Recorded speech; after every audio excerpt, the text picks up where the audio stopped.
Buns ಮಾಡುವ ವಿಧಾನ: ಸುರುವಿಗೆ ಒಂದು ಪಾತ್ರೆ ತೆಗೀರಿ. ಆ ಪಾತ್ರಕ್ಕೆ 4-5 ಮೈಸೂರು ಬಾಳೆಯನ್ನು ಹಾಕಿ, ಆ ನಂತರ ಅದಕ್ಕೆ ಜೀರಿಗೆ, ರುಚಿಗೆ ತಕ್ಕಷ್ಟು ಸಕ್ಕರೆ, ಅದನ್ನು ಪುಡಿ ಪುಡಿ ಪುಡಿ ಮಾಡಿ, ರುಚಿ ತಕ್ಕಷ್ಟು ಉಪ್ಪು, ಆಮೇಲೆ ಮೊಸರು, ಅದನ್ನು ಹಾಕಿ ಕರಡಿಸಬೇಕು.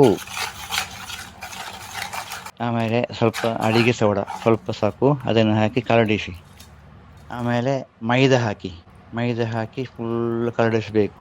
ಮತ್ತು ಚಪಾತಿಯ ಬಾ ಗಟ್ಟಿ ಉಂಟಲ್ಲ, ಅದೇ ಥರ ಮಾಡೋದು.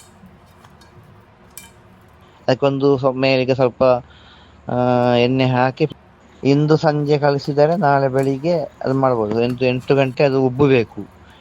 ಈಗ ಉಬ್ಬಿ ಆಯಿತು. ಇನ್ನು ಚಿಕ್ಕ ಚಿಕ್ಕ ಬಾಲ್ ತೆಗಿಬೇಕು. ಚಿಕ್ಕ ಚಿಕ್ಕ ಬಾಲ್ ಮಾಡಿ ಅದನ್ನು ಸ್ವಲ್ಪ ಮೈದಾದಲ್ಲಿ ಬೆರೆಸಿ ಲಡಿಸಿ ವಾಪಸ್ಸು ಕುದಿಯುವ ಎಣ್ಣೆಗೆ ಹಾಕಬೇಕು. ಎಣ್ಣೆಗೆ ಹಾಕಿ ಬೇಯಿಸಿ ತಿನ್ನುವುದು. ಚಟ್ನಿ ಹಾಕಿ ತಿನ್ನಬೇಕು. ನಮ್ಮ ಕಡೆ ಎಲ್ಲ ತೆಂಗಿನಕಾಯಿ ಚಟ್ನಿ ಹಾಕ್ತಾರೆ. ನಿಮ್ಮ ಕಡೆ ಎಂಥ ಚಟ್ನಿ?